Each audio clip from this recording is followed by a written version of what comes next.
નમસ્તે વિદ્યાર્થી મિત્રો, ઉમા વિદ્યા સંકુલમાં આપનું હાર્દિક સ્વાગત છે। આજે આપણે ધોરણ 12 કોમર્સની અંદર નામાના મૂળ તત્વો સ્વાધ્યાય 4 ચાલુ કરવાનું હોય।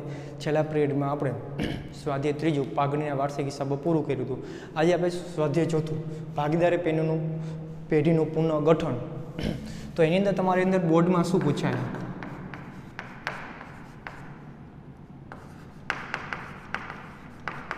તો બોર્ડમાં સ્થાન વિભાગ ए विभाग एनी अंदर एक विकल्प आवशे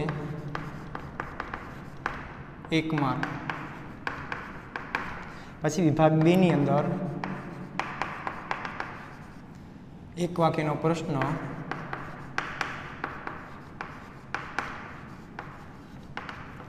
1 मार्क। विभाग सी नी अंदर दाखलो त्याग के लाभ वर्ग 3 मार्क। कुल तमारे 5 मार्क में पूछाशे। तो आ स्वाध्यायनी अंदर थी कुल तमारे केटला मार्क में पूछाशे? 5 मार्क नु पूछाशे। हवे पुनर्गठन एटले शुं? पहेला तो पुनर्गठन एटले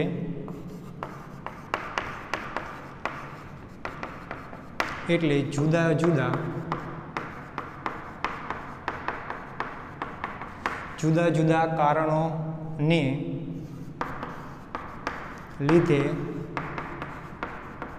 भागीदारी में थतो फेरफार। तो ये पुनर्गठन ले शू के जुदा जुदा कारणों कोईपण कारण हिसाबे भागीदारी में फेरफार थाय, नवो भागीदार आवे अथवा तो चालू भागीदारी में कोई भागीदार वही जाए अथवा जो चालू भागीदार वच्चे भागीदारनी वहेंचणीनुं प्रमाण फरती नवुं प्रमाण गोते तो ये शुं कहेवाय? तो कि पुनर्गठन कर्युं कहेवाय। कोईपण कारण होय जुदा जुदा कारणने हिसाबे भागीदारी पेढीमां कोई फेरफार थाय तो एने पुनर्गठन कर्युं कहेवाय। हवे आपणे जोवा जईए फेरफारना कारणो कया कया होय?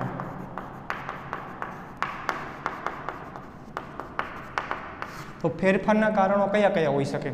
तो एक आपण आपे लखी कि चालू नफा नुकसानનું प्रमाण है એ એમાં ફેરફાર કરવામાં આવે તો કે નફા નુકસાનના પ્રમાણમાં ફેરફાર કરવાથી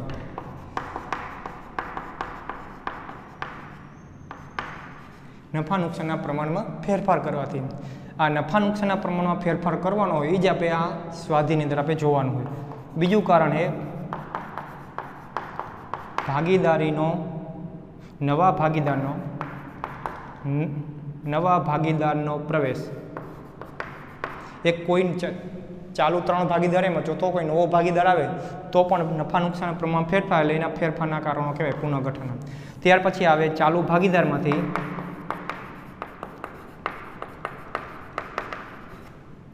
कोई निवृत्त थाय के मृत्यु पामे कि कोई भागीदार निवृत्त थई जाए, चालू भागीदार कोई भागीदार वही जाए अथवा कोई भागीदार मृत्यु थई जाए तो अपने भागीदारी पेढी में फेरफार करवो पड़े तो ये पुनर्गठन कर्युं कहेवाय। हवे आटલું આપણે જોયું। ત્યાર પછી આની અંદર આપણે જોવા જઈએ તો પૂછા તો આવશે શું? मोटा भागे नफा नुकसानનું प्रमाण एकवार नक्की थई जाए तो मोटा भागे कोई फेरफार करवामां आवतो नथी। जो कोई कारण होय आ 3 मांथी कोई कारण होय तो ज नफा नुकसानना प्रमाणमां फेरफार करवामां आवे। हवे आनी अंदर आपणे जोवा जाए तो चालू भागीदारो है, दाखला तरीके 3 भागीदारो है, एमां कोई भागीदार नवो आवे तो आमां भाग पड़ोशे भाग એટલે આ પોતાના ભાગમાંથી આને ભાગ આપશે તો એ શું કરશે? પોતાના ભાગનો ત્યાગ કરશે। તો તમારે ત્યાગ ગોતવાનું સૂત્ર આવશે।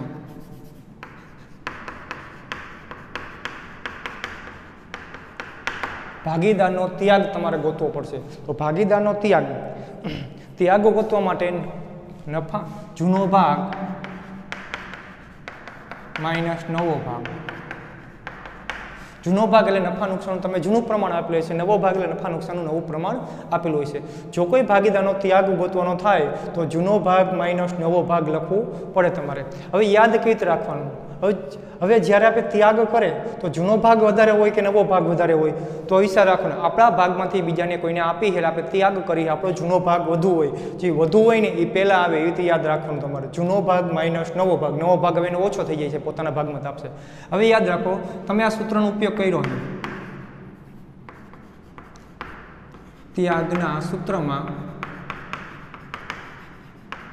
જવાબ પ્લસમાં આવે તો તેને ત્યાગ કહેવાય. જો સૂત્રનો ઉપયોગ કર્યો જવાબ તમારો પ્લસમાં આવે તો એને ત્યાગ જ કહેવાય. એટલું યાદ રાખજો કેનો સૂત્રનો ઉપયોગ કર્યો ત્યાગનો, જવાબ પ્લસમાં આવે એટલે ત્યાગ જ કહેવાય. પછી બીજો નિયમ, સૂત્રમાં જવાબ માઇનસમાં આવે તો તેને લાભ કહેવાય. જો તમારે ત્યાગના સૂત્રનો ઉપયોગ કર્યો જવાબ તમારો માઇનસમાં આવે તો એને લાભ તમારે કહેવાનું છે. બીજું સૂત્ર આપણું કયું આવશે તો કે લાભનું સૂત્ર.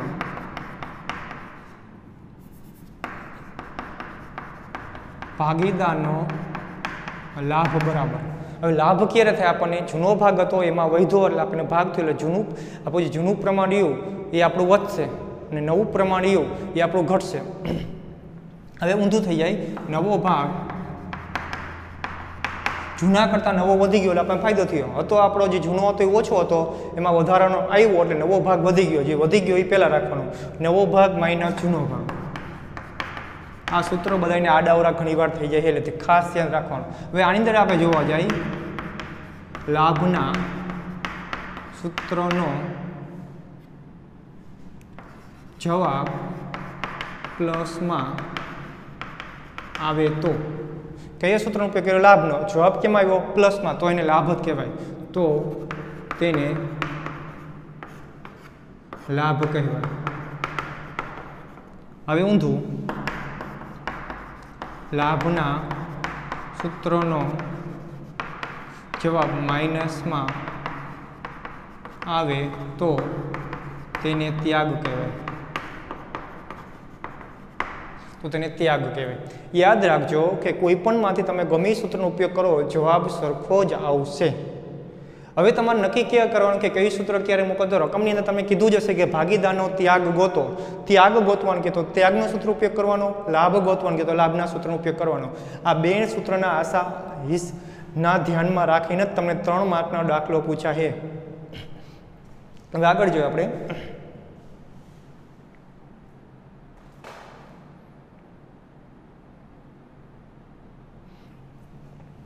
જ્યારે આપણે કોઈ નવો ભાગીદારનો પ્રવેશ આવે, જૂનો ભાગીદાર વહી જાય, તો જ્યારે આપણે નફા નુકસાન નવું પ્રમાણ ગોતીએ કે નવો ભાગીદાર આવે કે જૂનો ભાગીદાર જાય કે મૃત્યુ પામે, ત્યારે આપણે બધે હિસાબ પણ કરવા પડે. તો આપણે જે દેવું છે કે મિલકત છે એનું પણ નવી કિંમત નક્કી કરવી પડે, તો એનું પણ પુનઃ મૂલ્યાંકન કરવું પડે. એ આપણે પણ દાખલા આવશે. પહેલાં આપણે ત્યાગ અને લાભવાળા જોઈ લે આપણે. તો તમારા સ્વાધ્યાયની અંદર આપણે જોઈ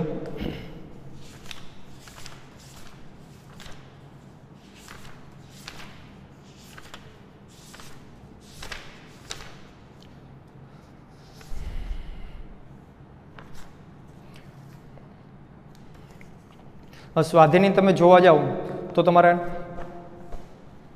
એક મિનિટ આપણે થિયરી પહેલાં આજે લઈ લે બધી.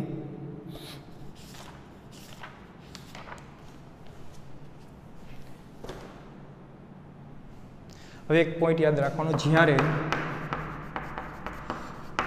ભાગીદારી પેઢીનું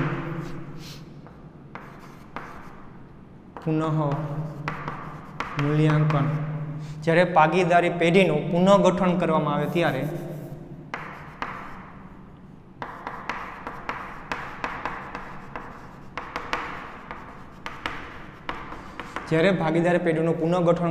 ત્યારે દેવા અને મિલકતની નવી કિંમત નક્કી કરવામાં આવે છે. હવે દેવા અને મિલકતની પર નવી કિંમત નક્કી કરવામાં આવે કે દેવાની કિંમત વધે ઘટે, મિલકત દેવત વધે ઘટે, એની અસર આપવા માટે જે મિલકતની કિંમત વધે તો ફાયદો થાય, મિલકતની કિંમત ઘટે તો નુકસાન થાય. એવી રીતે દેવાની કિંમત તમારી વધી જાય તો તમારું નુકસાન થાય, દેવાની કિંમત ઘટે તમને ફાયદો થાય. આ ફાયદો કે નુકસાન મિલકતની કિંમતમાં વધારો ઘટાડો જે થાય છે એ વધારો ઘટાડો દર્શાવવા માટે પેઢીના ચોપડે પુનઃ મૂલ્યાંકન ખાતું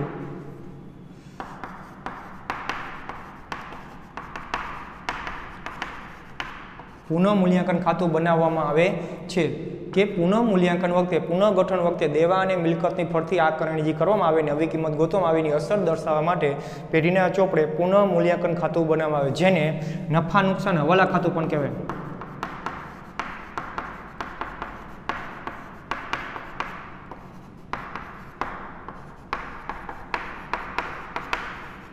યાદ રાખજો, પુનઃ મૂલ્યાંકન ખાતાનું બીજું નામ છે એ નફા નુકસાન હવાલા ખાતું છે, યાદ રાખજો ખાસ.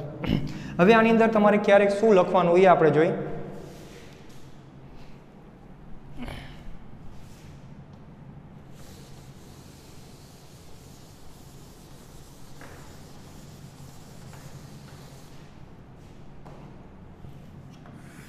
આપણે પુનઃ મૂલ્યાંકન ખાતાનો નમૂનો દોરી.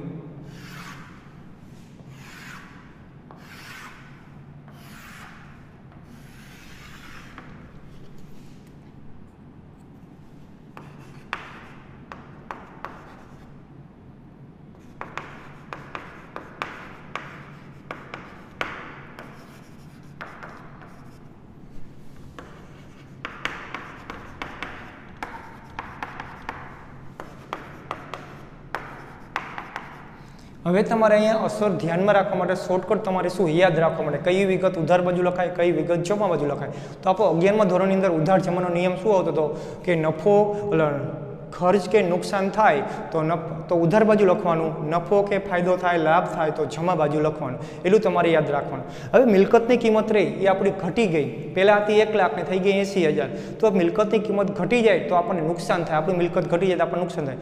નુકસાન થાય એટલે નફા નુકસાન એટલે પુનઃ મૂલ્યાંકન ખાતાની ઉધાર બાજુ આવે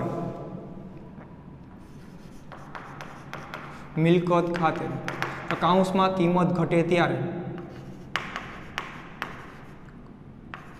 તો કિંમત ઘટી એટલે નુકસાન થયું, નુકસાન બધું કઈ બાજુ આવે ઉધાર બાજુ આવે યાદ રાખવાનું. ફાયદો કે નફો થાય તો બધું જમા બાજુ આવે. હવે ઘટી ગઈ વધે તો આપણને શું થાય ફાયદો થયો તો ફાયદો બધો કઈ બાજુ આવે તો કે જમા બાજુ આવે. મિલકત ખાતે કિંમત વધે તો એવું જ આપણે દેવામાં વિચારી લઈ કે દેવું આપણું ઘટી ગયું તો આપણને શું થાય, હતા 1 લાખ ચૂકવવાના હવે ચૂકવવાના 80,000 છે તો આપણને ફાયદો થયો. દેવા ખાતે કિંમત ઘટે તો વધે તો આપણને નુકસાન થાય. હતું 1 લાખ ને ચૂકવાનાથી 1,10,000 તો 10,000 વધારે ચૂકવવાથી નુકસાન થયું. દેવા ખાતે વધે તો કિંમત વધે તો પછી આપણે આગળ જોઈએ. હવે ઘાલખાદ અનામતની જોગવાઈ,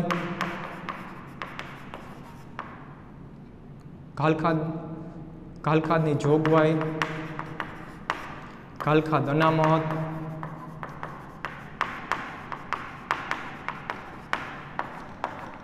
પછી વટાવ અનામત,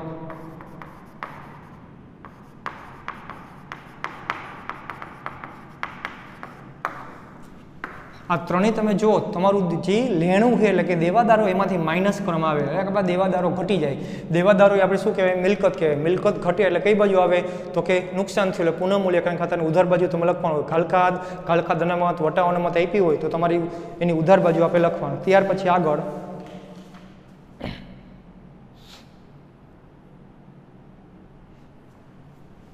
કોઈ ખર્ચ ચૂકવવાનો બાકી હોય,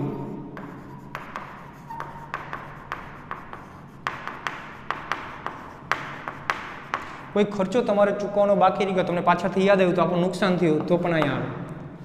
ત્યાર પછી આગળ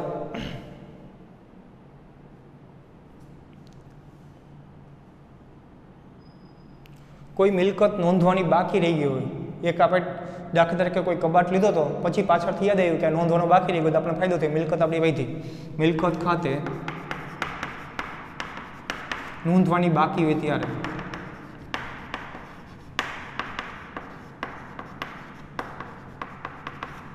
પછી તો આપણે અહીંયા લખવાનું કોઈ મિલકત આપણે નોંધવાની બાકી રહી ગઈ જમા બાજુ આવશે. ત્યાર પછી આપણે જોવા જઈએ મળવાની બાકી આવકો,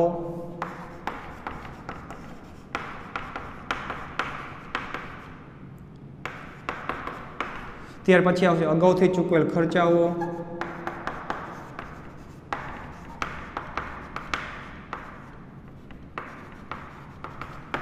અગાઉથી ચૂકવેલ કોઈ ખર્ચા હોય અને આ બધી એન્ટ્રી રહી નીચે તમને હવાલામાં આપેલી છે. કાચા સ્વરૂપમાં કે પાકા સ્વરૂપમાં અમે પાકું સ્વરૂપ તમને આપેલું હોય છે. પાકા સ્વરૂપની એન્ટ્રી કોઈ આમાં થાય નહીં, હવાલાની એન્ટ્રી હોય તો જ થાય. ત્યાર પછી હવે આપણે બેનો ટોટલ મારીએ. આપણે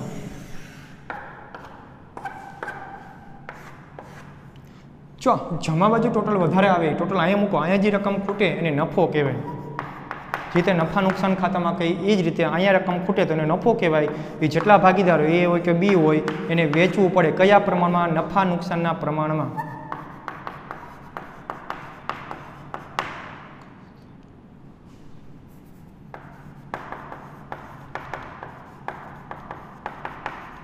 કયું? તો કે જૂના. અહીંયા તમને પુનઃગઠન, પ્રવેશ કે નિવૃત્તિ આવશે, એમાં બે પ્રમાણ આપ્યા છે, નફા નુકસાનનું નવું પ્રમાણ અને નફા નુકસાનનું જૂનું પ્રમાણ. તો અહીં નફો કે નુકસાન આવે તેમાં નફા નુકસાનના જૂના પ્રમાણમાં જ વેચવાનું. અને આ બાજુ ટોટલ વધારે આવે, આ બાજુ તો ટોટલ તમારો ઘટે તો એને ખોટ કહેવાય.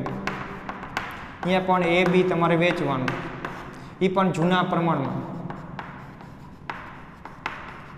એ બધું તમારે જૂના પ્રમાણમાં વેચવાનું. આના પછી તમે મૂડી કે ચાલુ ખાતું બનાવી લઈશો. ખોટ આવે તો મૂડી અથવા ચાલુ ખાતાની ઉધાર બાજુ લખવાનું, અને નફો આવે તો મૂડી કે ચાલુ ખાતાની જમા જોઈએ આપણે વાર્ષિક હિસાબની અંદર લખીએ એ જ રીતે આમાં એન્ટ્રી લખાશે.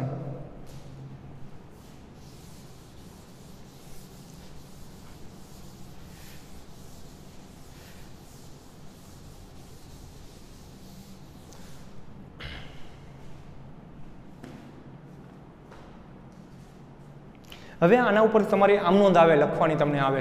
એમાં પહેલી આમનોંધ આપણે જોઈ તો પહેલી આમનોંધ તમને કીધી કે મિલકતની કિંમત વધે તો.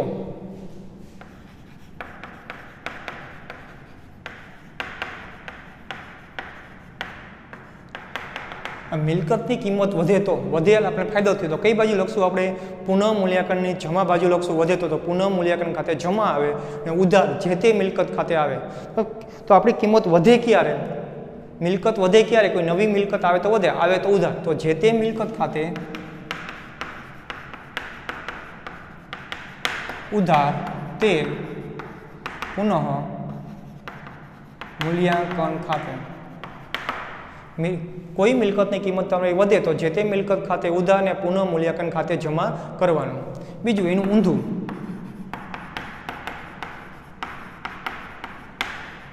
ઘટે તો, ઘટે તો આપણને નુકસાન થયું. નુકસાન આપણે કઈ બાજુ લખીએ? પુનઃ મૂલ્યાંકન ખાતાની આપણે ઉધાર બાજુ લખીએ. તો એ જ લખવાનું. તો પુનઃ મૂલ્યાંકન ખાતે ઉધાર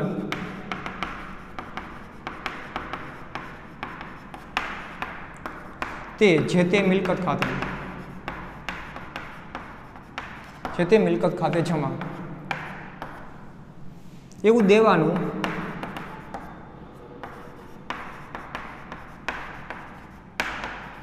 દેવાની કિંમત વધે તો, દેવું આપણું વધી જાય તો આપણને શું થાય? નુકસાન થયું. તો દેવાની કિંમત વધે તમે કઈ બાજુ લખ્યું? પુનઃ મૂલ્યાંકન ખાતાની ઉધાર બાજુ. તો પુનઃ મૂલ્યાંકન ખાતે ઉધાર. એટલું યાદ રાખજો, પુનઃ મૂલ્યાંકન ખાતે તમે જમા બાજુ લખો તો પુનઃ મૂલ્યાંકન જમા થાય, અને પુનઃ મૂલ્યાંકન ખાતાની ઉધાર બાજુ લખો તો પુનઃ મૂલ્યાંકન ખાતું ઉધાર થાય. તો અહીં આપણે લખશું દેવાની કિંમત વધે તો આપણે નુકસાન થાય, પુનઃ મૂલ્યાંકન ખાતે ઉધાર તે જે તે દેવા ખાતે, જે તે દેવા ખાતે જમા. એનું ઊંધું આપણે કરી. દેવાની કિંમત ઘટે તો, દેવું આપણું ઘટી ગયું તો ફાયદો થયો. તો કઈ બાજુ લખશું આપણે? પુનઃ મૂલ્યાંકન ખાતે જમા. તો પુનઃ મૂલ્યાંકન ખાતે જમા તે શું લખવાનું? તો દેવા. તો જે તે દેવા ખાતે, જે તે દેવા ખાતે ઉધાર તે પુનઃ મૂલ્યાંકન ખાતે જમા. જે તે દેવા ખાતે ઉધાર ઘટી ગયું એટલે ફાયદો થયો એટલે પુનઃ મૂલ્યાંકન જમા બાજુ આપણે લખીએ. તો પુનઃ મૂલ્યાંકન ખાતે જમા, જે તે દેવા ખાતે ઉધાર. અહીં આપણે દેવા અને મિલકતની 4 આમનોંધ આવી ગઈ. ત્યાર પછી આપણે જોવા જઈએ, ત્યાર પછી આવે ઘાલખાદ અને અનામતની જોગવાઈ કરવાની હોય તો. ઘાલખાદ અનામત કે વટાવ અનામતની જોગવાઈ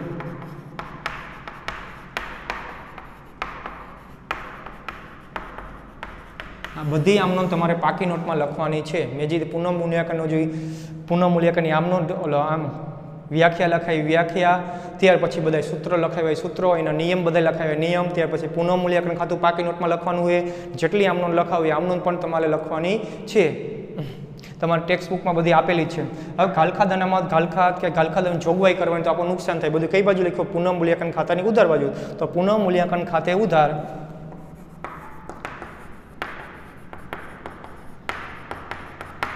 તે પુનઃમૂલ્યાંકન ઉધાર બાજુ શું લખ્યું? તો કે ઘાલખાદ અનામત, તો એક ઘાલખાદ અનામત ખાતે તે વટાવ અનામત.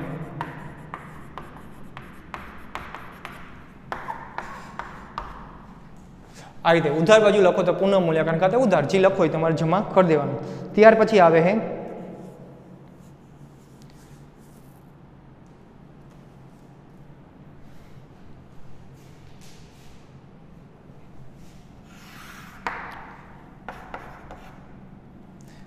ત્યાર પછી આપણે કઈ આમ નોંધ આવશે? તો કોઈ મિલકત અગાઉથી ચૂકવેલ કરવાની બાકી આવકો,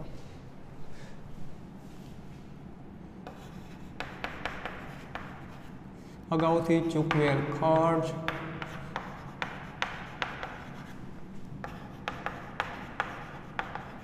મળવાની બાકી આવકો, કોઈ નો નોંધેલી હોય તો મિલકતો, કોઈ મિલકત નોંધવાની બાકી હોય ત્યારે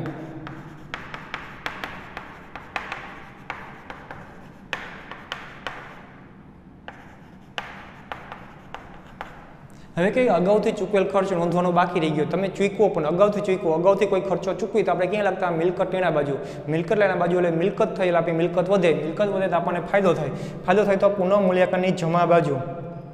પછી મળવાની બાકી આવકો હોય, આવક એ બજારમાંથી લેવાની બાકી, આપણને મિલકત આપણી વધી તો એ પણ આપણો ફાયદો હોય. કોઈ મિલકત નોંધવાની બાકી રહી ગઈ હોય તો પણ આપણો ફાયદો હોય. બધું ક્યાં આવે? પુનઃમૂલ્યાંકનની જમા બાજુ આવશે. તો શું આવ્યું? તો અગાઉથી ચૂકવેલ ખર્ચ,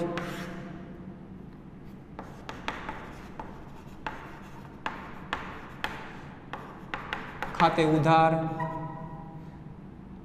મળવાની બાકી આવક ખાતે ઉધાર, જે તે મિલકત ખાતે. કઈ બાજુ લખવાનું? તો પુનઃમૂલ્યાંકનની જમા બાજુ. તે પુનઃમૂલ્યાંકન ખાતે જમા. ત્યાર પછી સાતમી આમ નોંધ,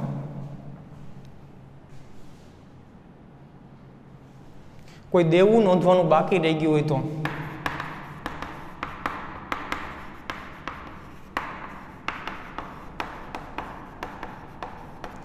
કોઈ દેવું આપણે નોંધવાનું બાકી રહી ગયું, કોઈ દેવું બજારમાં ચૂકવવાનું બાકી રહી જાય, ચૂકવવાનું થયું તો આપણને નુકસાન થયું તો પુનઃમૂલ્યાંકન ખાતે ઉધાર આવે.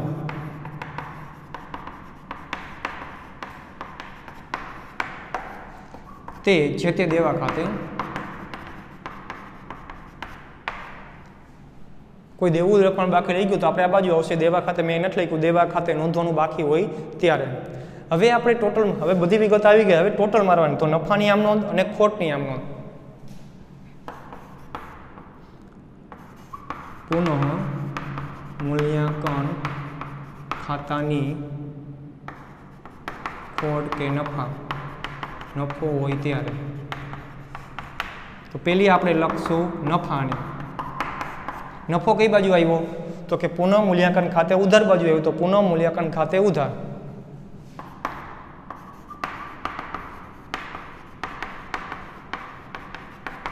પુનઃમૂલ્યાંકન ખાતે ઉધાર તે ભાગીદારના મૂડી ખાતે કે ચાલુ ખાતે જમા.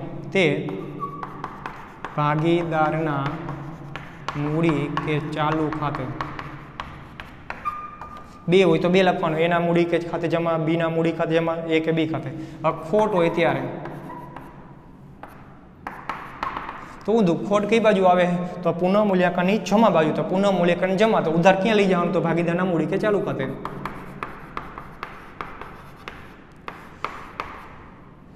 મૂડી કે ચાલુ ખાતે ઉધાર તે પુનઃ મૂલ્યાંકન ખાતે જમા. રેડી. આ આમનોંધ તમારી જેટલી લખાવી કેટલી લખાવી તો કે કુલ 9 લખાવી. 9 આમનોંધ રહી પુનઃ મૂલ્યાંકન ખાતાને અસર કરે છે. હવે 2 આમનોંધ એવી પુનઃ મૂલ્યાંકન ખાતે અસર નથી કરતી, ડાયરેક્ટ તમારે ભાગીદારના મૂડી કે ચાલુ ખાતે લખવાની હોય. કઈ વિગત લખાવી એ આપણે જોઈએ. હવે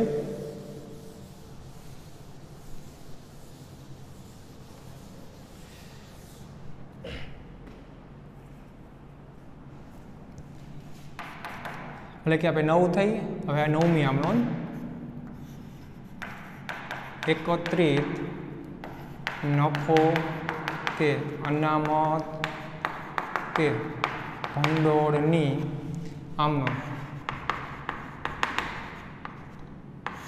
હવે એકત્રિત નફો એટલે શું કે તો નફા નુકસાન, આ નફો નહીં લેવાનો તમારે, પુનઃ મૂલ્યાંકન ખાતા નફો નથી.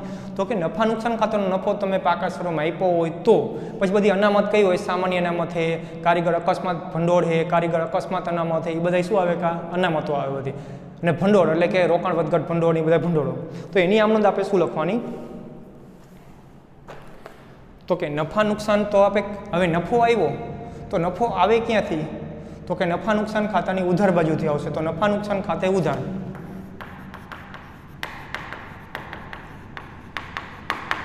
નફા નુકસાન ખાતે ઉધાર. અને કઈ બાકી કહેવાય? જમા બાકી કહેવાય. ત્યાર પછી સામાન્ય અનામત ખાતે,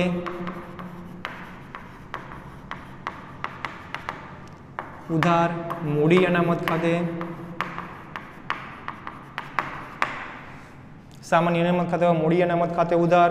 ત્યાર પછી આકસ્મિક અનામત ખાતે,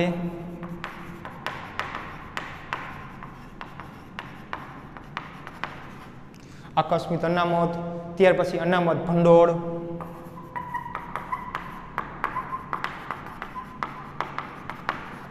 ત્યાર પછી આવશે રોકાણ વધઘટ ભંડોળ,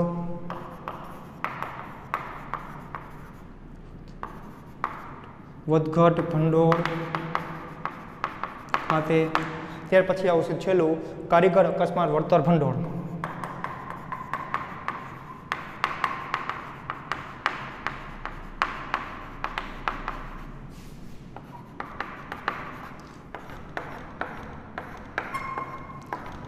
હવે નફા નુકસાન ખાતે નફો એટલે કે જમા બાકી હોય, સામાન્ય અનામત હોય, મૂડી અનામત હોય, આકસ્મિક અનામત હોય, નફા નુકસાન ભંડોળ હોય, રોકાણ વધઘટ ભંડોળ હોય, કારીગર અકસ્માત વળતર ભંડોળ હોય. તો આ બધી એન્ટ્રી રહી એ પુનઃ મૂલ્યાંકનમાં લખાતી નથી, ડાયરેક્ટ વેચી દેવાની હોય. તો એ બધું આ બધું રહ્યું એ ભાગીદારના જે તે ભાગીદારના મૂડી કે ચાલુ ખાતે જમા.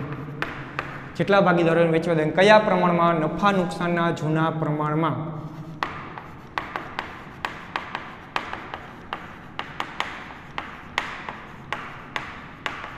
નફા નુકસાનના જૂના પ્રમાણમાં વેચવાનું છે. અહીંયા જે લખાવો 10મું, હવે એ પણ નફા નુકસાનના જૂના પ્રમાણમાં જ વેચવાનું છે. એમાં આવશે કોઈ ખોટ કે અન્ય ખર્ચાઓ, ખોટ કે પ્રસારિત મહેસૂલી ખર્ચા. કોઈ પ્રસારિત મહેસૂલી ખર્ચ હોય તો જાહેરાત ઝુંબેશ ખર્ચ, એ બધા પ્રસારિત મહેસૂલી ખર્ચા કહેવાય. પછી કોઈ ખોટ હોય તો આમને શું થાય? ખોટ ક્યાં આવે? તો નફા નુકસાન ખાતાની જમા બાજુ. તો અહીં નફા નુકસાન ખાતે જમા કરશો એ ખોટને કઈ બાકી કહેવાય? તો કે તમારે જમા એને ઉધાર બાકી કહેવાય. તો કઈ બાજુ બધું આવે? તો એ ભાગીદારના મૂડી કે ચાલુ ખાતાની ઉધાર બાજુ એન્ટ્રી પડે.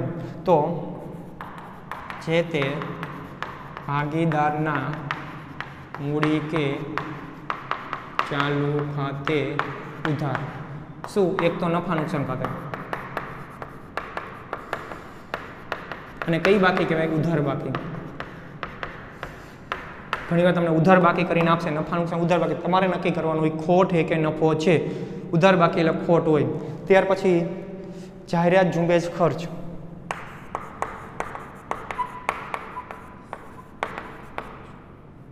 ઝુંબેશ ખર્ચ. આ બધું ક્યાં લખેલું હોય? પાકા સ્વરૂપમાં તમારે લખેલું હોય. કઈ બાજુ લખેલું હોય? તો કે મિલકત લેણા બાજુ લખેલું હોય. બધી જાહેરાત ઝુંબેશ આવો ખર્ચ લખેલો. ત્યાર પછી એક છેલ્લું એ હવે કે આવતું નથી. આ બે જ યાદ રાખવાનું તમારે. નફા નુકસાન ખાતે ઉધાર, નફા નુકસાન ખાતે જમા, અને જાહેરાત ઝુંબેશ ખર્ચ ખાતે કયા પ્રમાણમાં? નફા નુકસાનના જૂના પ્રમાણમાં જ વેચવાનું યાદ રાખવાનું છે. હવે એક ખર્ચો, એક અનામત આપણી પાસે એવું ક્યાંય વેચાતું નથી, તો કયું અનામત વેચાવાનું નથી ખાસ તમારે યાદ રાખવાનું છે. કારીગર, આ ભૂલ કરવા માટે તમને દાખલા નકમાં ઘણી વાર આપે કારીગર નફા ભાગ ભંડોળ. કારીગર નફા ભાગ ભંડોળ. નફામાંથી કારીગરને ભાગ આપવાની, આપણા રૂપિયા ન કહેવાય, કારીગરના રૂપિયા કહેવાય, એટલે આપણું દેવું કહેવાય. કારીગર નફા ભાગ ભંડોળ એ પેઢીનું દેવું છે, માટે વહેંચવામાં ન આવે. તેથી મૂડી દેવા બાજુ નોંધ કરવી. કે કારીગર નફા ભાગ ભંડોળીઓ એ પેઢીનું દેવું છે, એટલે એને વેચવામાં આવતું નથી, એટલે કે મૂડી દેવા બાજુ તમારે એની નોંધ કરવાની રહેશે. હવે અહીં તમારી થિયરી બધી પૂરી થઈ ગઈ. આપણે દાખલા હવે આપણે જોવાના છે. હવે આટલા જે થિયરી મેં લખાઈ વધારે પાકી નોટમાં લખી જ આવી જોઈએ. હવે કે ત્યાં સીધા તમને દાખલા ગણાવીશ. એક તો કેટલે મેં લખાવી, એક તો શું આવ્યું, પુનઃ મૂલ્યાંકન ખાતાનો એટલે કે પુનઃગઠનનો અર્થ, પછી એના કારણો, પછી મેં તમને બેની વ્યાખ્યા સમજાવી, એની નોંધ કરવાની લખાવી કે માઇનસ હોય તો શું કહેવાય, પ્લસ હોય તો શું કહેવાય એ. ત્યાર પછી પુનઃમૂલ્યાંકન ખાતું, પુનઃમૂલ્યાંકન ખાતાની બધી આમ નોંધ અને એક આ નોંધ પણ લખવાની, અને આ પણ નોંધ લખવાની છે કે બધું વેચણી રહી એ જૂના પ્રમાણમાં જ થશે, નફા નુકસાનના પ્રમાણમાં. આટલું લખીને તમારે પાકું કરવાનું છે, કારણ કે એના આધારે તમને દાખલા આવડશે. જો આ આવડશે બધી આમ નોંધ અને પુનઃમૂલ્યાંકન ખાતું, તો આના પછીનું ચેપ્ટર પ્રવેશ અને નિવૃત્તિ પણ સહેલું લાગશે. જો નહીં આવડે તો પ્રવેશ અને નિવૃત્તિ પણ અઘરું લાગશે, કારણ કે એમાંથી 8 માર્કનો દાખલા પૂછાય. એટલે આટલું તમારે લખીને પાકું કરી લેવાનું. અસ્તુ.